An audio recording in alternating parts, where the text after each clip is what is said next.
Hello again. While I have the motor open, I'll give you maybe some thoughts how it works. And the way it works is, I can put my glove on.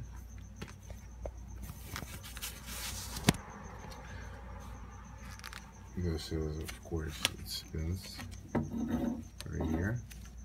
As it's inside the motor, this is the wiring.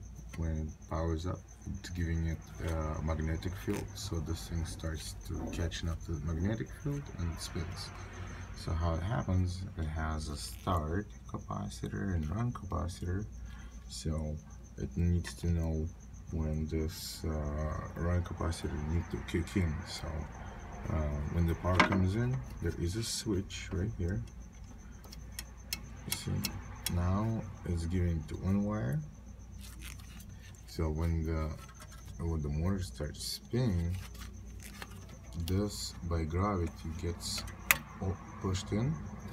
As you can see, there is weights on both sides.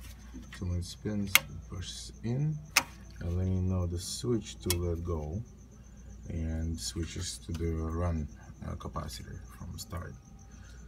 So that's how the motor works. This is a shaft, this is a bearing, a nice one, still a good machine.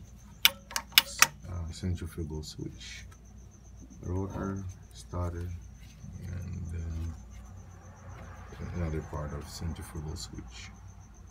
Couple of capacitors. Let's see, some terminals, overload, switch.